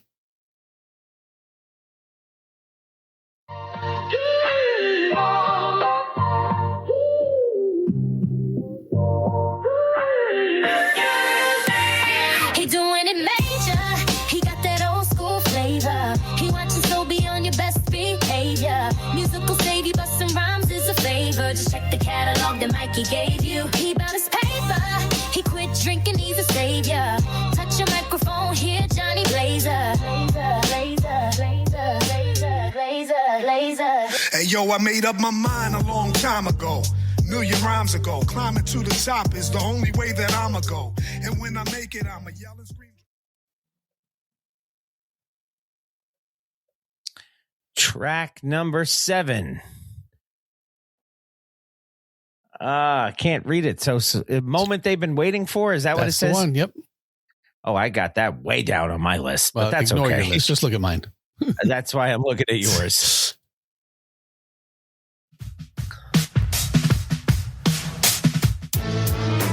This is what you waited all year for. This is what you waited all year for. This is the moment they've been waiting for. Now my opponents, they'll be hating more. They freeze up like a lake, but wait, it's thin ice. So what the hell you think they skating for? To get away from the hand Mike dealt. You wouldn't understand, cause I don't understand myself. That's how trite life felt. So if I'm standing on that lake. Why do you send me shit that makes me laugh in the middle of the show? That's funny as shit. Next track should be the one featuring Bumpy Knuckles. This is Park Jam Legends. Now all the wheels are still. We got the man with Harley Grace, guaranteed to keep a smile upon your face. Rock you at a steady pace. Number 1 in the human race. DJ Mr. Scratch. Bust this. Hold up, baby. You can't come on there. Word. Now listen to me. Yeah. This is the place to be. Right about now, we won't start off like this. I ain't no joke, man, I want all the smoke. You can't be saved, even if you call the Pope. And why is that? I'm filling the cemetery. And this killer's preliminary. Niggas capping and they text, so I'm slapping niggas' necks. You say you getting all this money, what happened to the checks? Why you living off the shit? You hate me with it. Next track features Herb Middleton. It's called Redemption. Keith Murray. My vocal cord gotta strengthen. I hope the Lord pays attention. Gotta make sure I mention redemption. My vocal cord gotta strengthen. I hope the Lord pays attention. Gotta make sure I mention redemption. From the streets of Queens to the sands of my... Next track is called Stop It, and it features Phantom of the Beat, along with Mikey D, of course. Ooh, Phantom of the Beat, formerly Haas G. You better. You better. You better. You better. Check it out now. Y'all want this action, right? That's what y'all acting like. Just look at your face, got it all screwed up like you ain't jacking, Mike. Well, that's alright. And if the track is tight, just give me a buzz. We can do this, else let's make it happen, sight. Yes, Phantom of the Beat is a production name for Haas G of the UMCs. Partner, a friend of the show, Cool Kim. All right. Next is, what do you have? Talking That Shh. Indeed. And this is Mikey D and King of the Beats.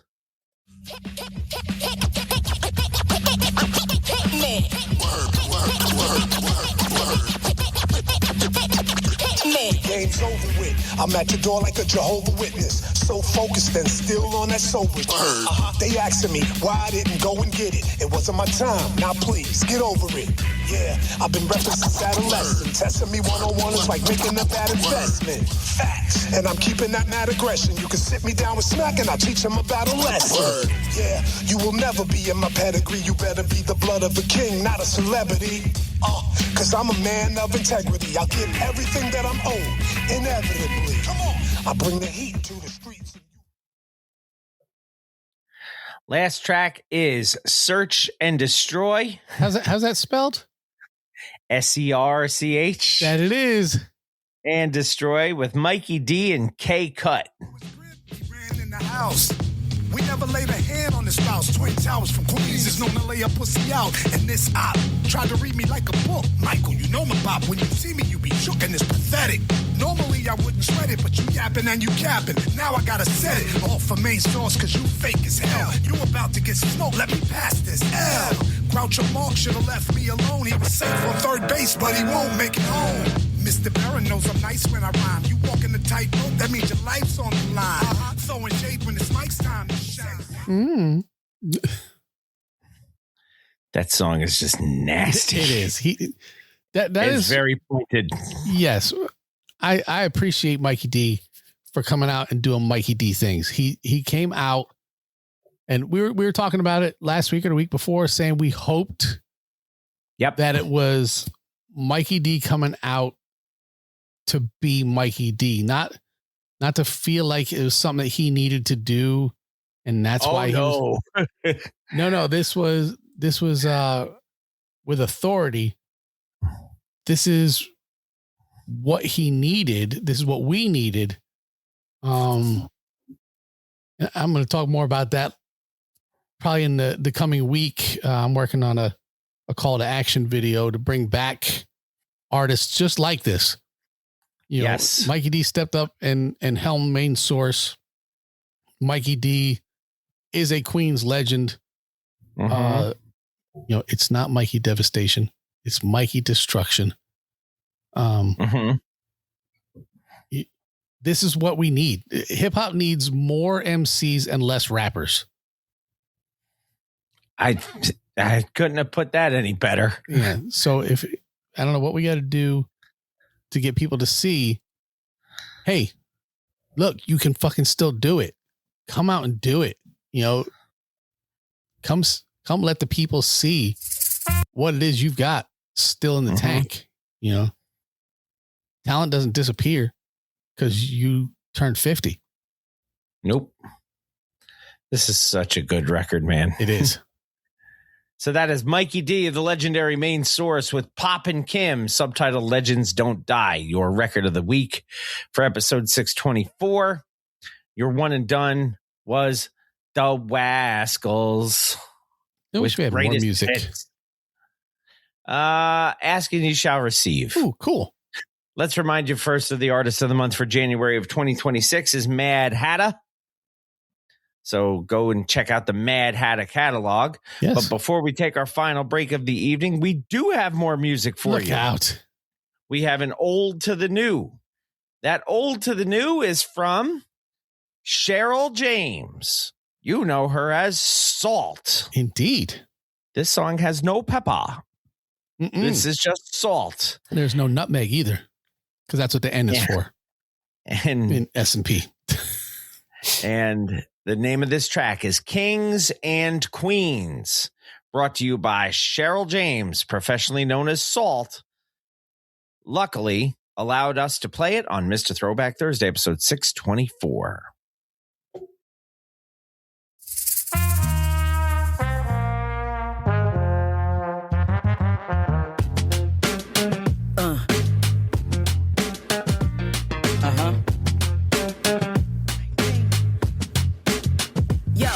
To my kings and my queens, hip hop and rap fiends. I ain't talking pipes, I'm talking about rap dreams. I can't breathe, all I see is hands and white knees. 2025 came and went like lightning. Time moving way too fast, it's frightening. Let's move like Spike Lee and do the right thing. They smile in your face while putting the knife in.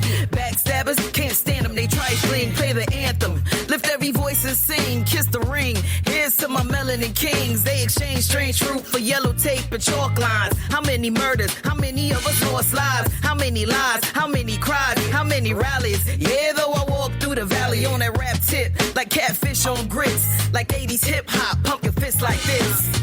Pump your fist like this. Pump your fist like this.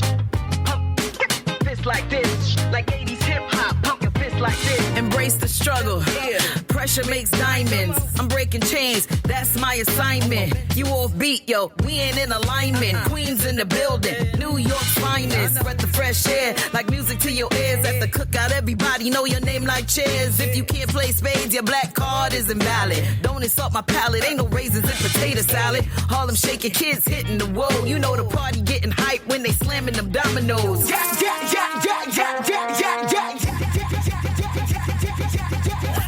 Eagles don't fly, they soar. We survive whips and chains and so much more. I count it all joy and remain optimistic. Down, never out, yo, don't get it twisted.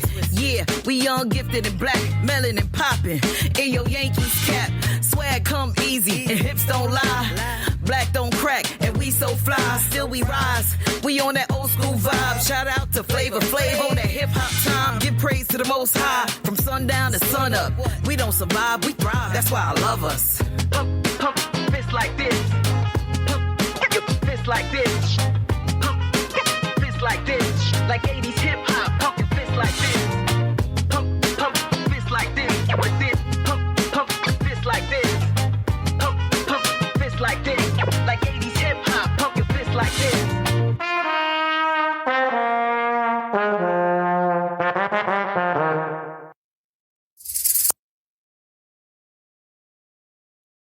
As a great man once said, woo!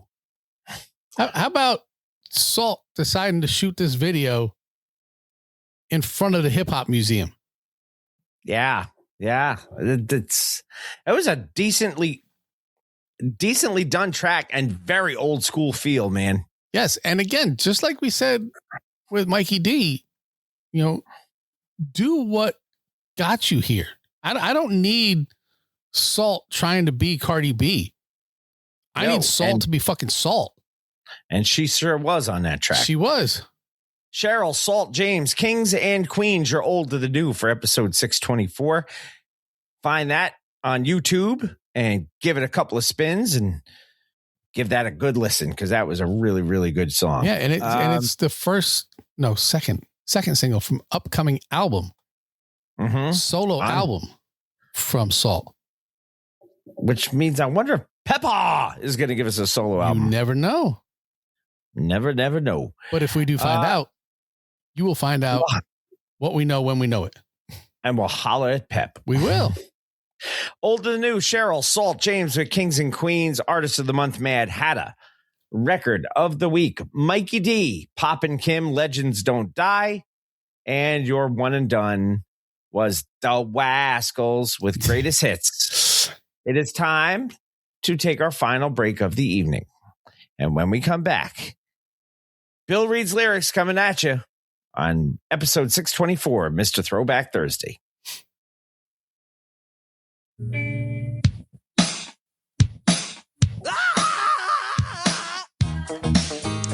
Hey, yo, this is Speech from the group Arrested Development giving a shout out to Mr. Throwback Thursday. Peace.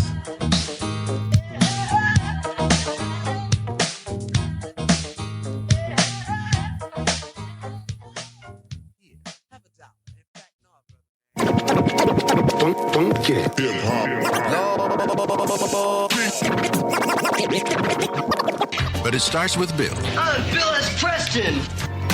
It's called reading. Top to bottom, left to right. Group words together as a sentence. Take Tylenol for any headaches. Midol for any cramps.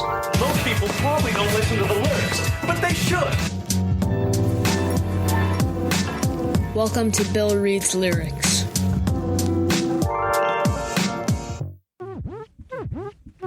Hello, this is Bill Reads Lyrics.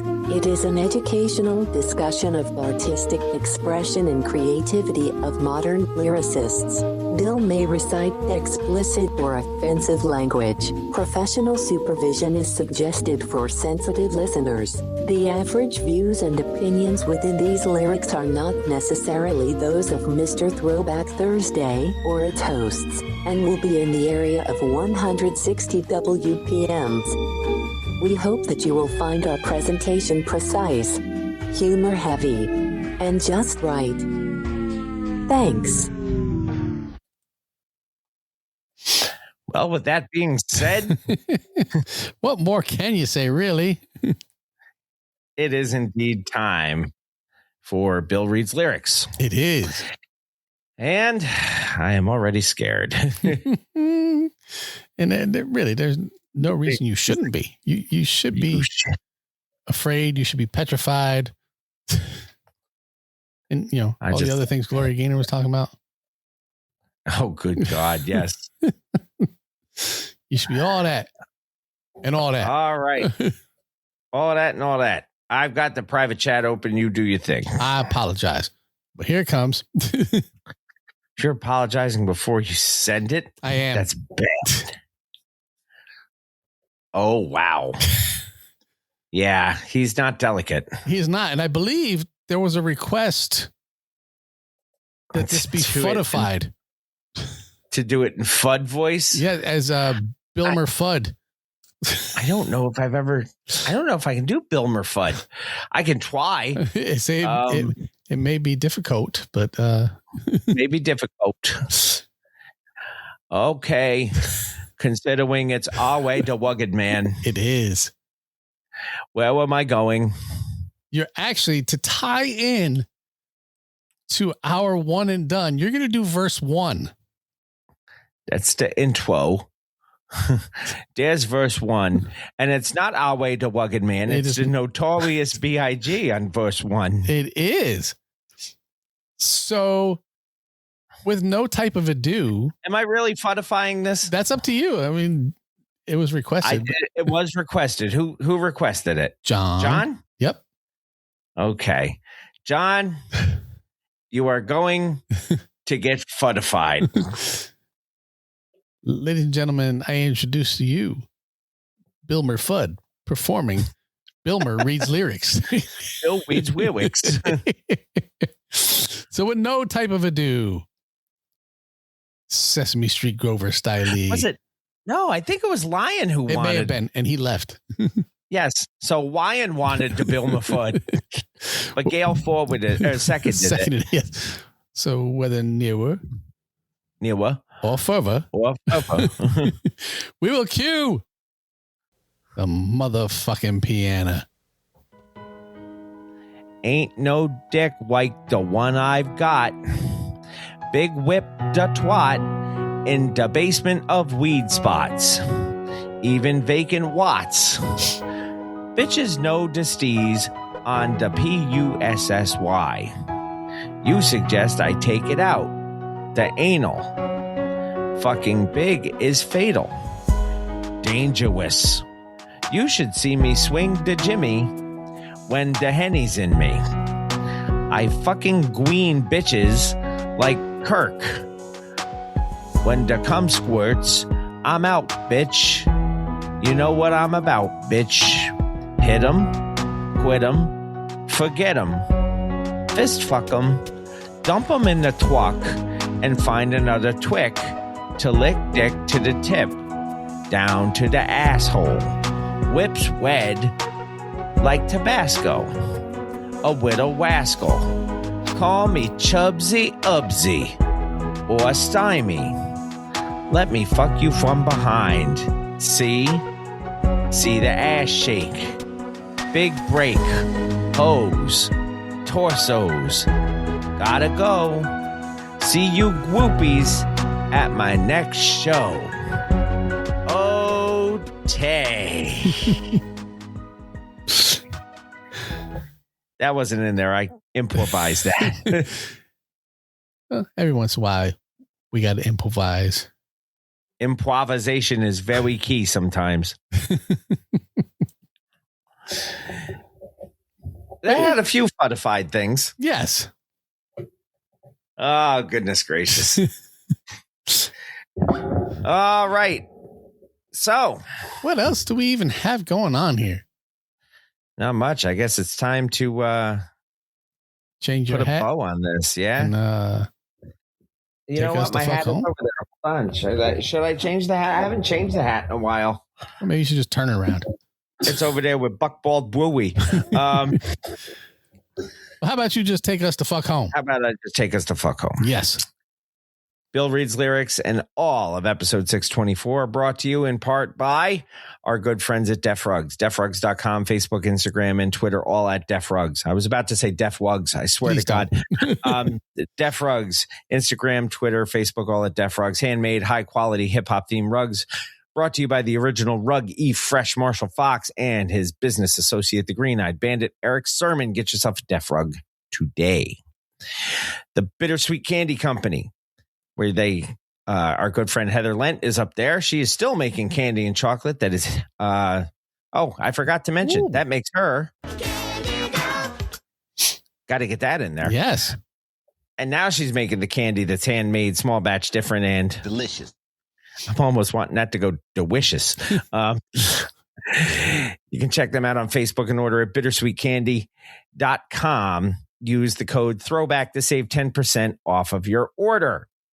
Melted Mike's, MLTDMICS.com. Pumice T. Mendola, our good friend and the creator of the greatest hip hop song in podcast history. Yes. Brings you Melted Mike's, where there is hip hop and pop culture themed items such as t-shirts, hats, and mugs for sale. And you can get them using our code MR Throwback Thursday and save 10% off your order. Super 7. Ooh. Quick question. Is your shelf looking a little quiet? It needs some noise. It needs some Super 7. We've got a special landing page set up just for you, whether you're hunting for the hip-hop reaction figures.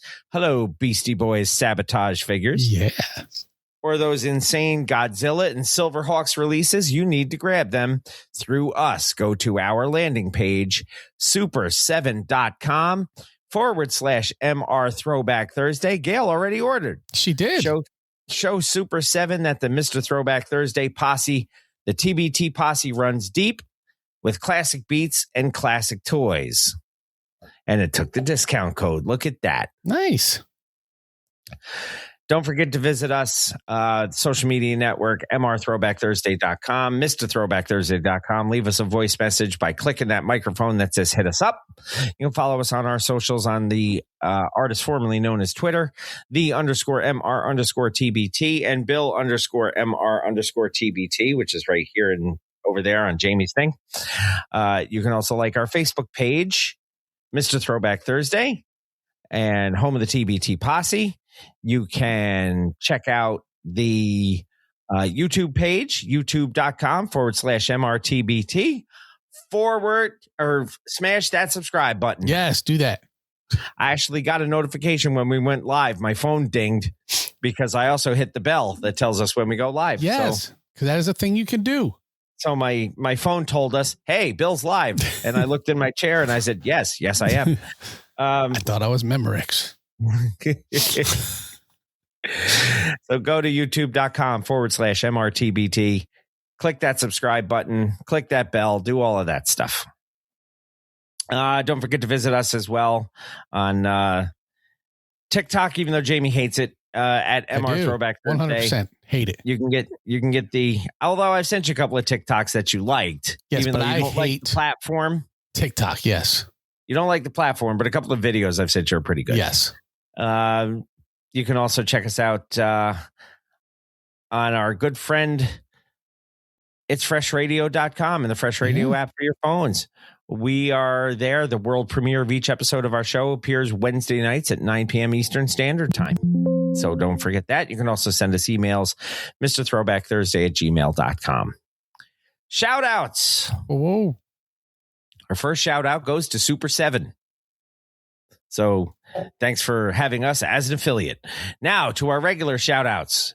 Gail Dunmeyer, Manny Baez, Sarah Henderson, John Henderson, Hugo Gonzalez, Sanket Patel, the Shrieking Warrior, Jennifer Buchanan, Jason Heath, Jessica Walker, Shane Hatley, Ahoy Mateys Captain Ricky Schnarr, Mr. Cranky Pants Brian Hollenbeck, the legendary Kevin Van Buren, Robert Jeffroy, Kate Harvey, Catherine Liska, Jessica Walker, Wanda Calamia, and Gunther.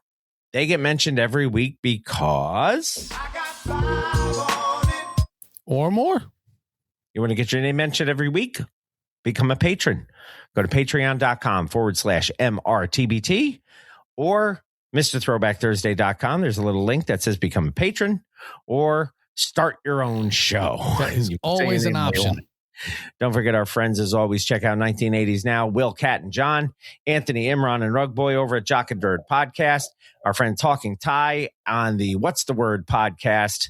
And the hardest working turntable, as we mentioned, DJB on It's Fresh Radio and the Fresh Radio app for your phone. World premiere each episode of the show, 9 p.m. Eastern Standard Time, Wednesday nights.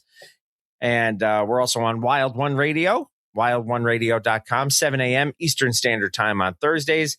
Go there and it'll let you know wherever you are in the world when we're on. Yeah.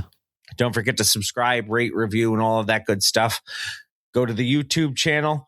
Subscribe there, click the bell so that you know when we're live. Go find us, share the good word, take excellent care of yourselves. Wash your hands. Wash your butts. It's still very important. We've been saying that now for 3 years. That is not going to change because you still need to wash your butt. And until next time, keep it classic. And like Kool Keith said, I'd rather drive and ooh with your girlfriend.